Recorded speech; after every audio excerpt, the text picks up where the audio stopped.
Good morning student. आज मैं आपको फ्यूचर परफेक्ट कॉन्टिन्यूअस टेंस बताऊंगा।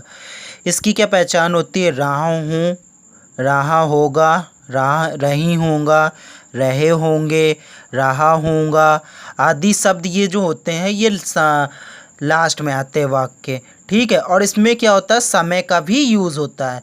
सबसे पहले अफर्मेटिव का क्या रूल होता है? Subject will, shall, have, verb की first form ING, then object, since and time.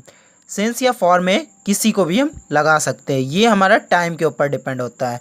इसी तरह निगेटिव में क्या होता है? Subject will and shall plus not plus have plus been plus verb की first form, then ING, then object, since या for में किसी एक का यूज़ करना है, देन टाइम। इसी तरह सिंपल इंट्रोगेटिव में विल एंड शैल, फिर देन सब्जेक्ट, फिर नेगेटिव। अगर नेगेटिव होता है तो हम लोग नेगेटिव का यूज़ करते हैं, नहीं तो नॉट का यूज़ नहीं करेंगे। हैव बीन प्लस वर्ब में ING, then object, since and for and time. Next question word will and shall, more interrogative की बात हो रही है। Question word will and shall, subject will not, will and shall subject. अगर not होते हैं तो हमें नॉट का यूज़ करना है, नहीं होता है तो नॉट हम नहीं लगाएंगे। Okay. Have been plus verb की first form, then ING, object, since and for, then time. जो हमारा सिंस होता है वो निश्चित टाइम के लिए लगाना है, और फॉर हमें क्या लगाना है? अनिश्चित टाइम के लिए।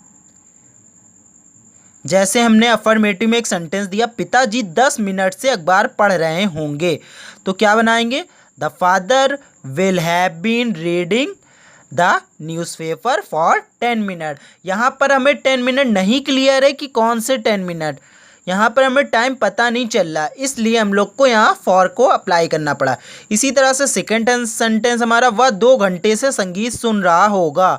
अब यहाँ 2 घंटे, अभी हमें पता ही नहीं है कि कहाँ कौन से 2 घंटे। He will have been listening to music for 2 hour, इसीलिए यहाँ पर फॉर का यूज़ किया गया है। नेक्स्ट नेगेटिव में देखते हैं, सितारे 6 बजे से आकाश में नहीं चमक रहे होंगे। The star will not have been shining the sky since 6 o'clock। Since क्योंकि हमें 6 बजे क्लियर टाइम दे रहा है। माली 10 बजे से पौधे को पानी नहीं दे रहा होगा।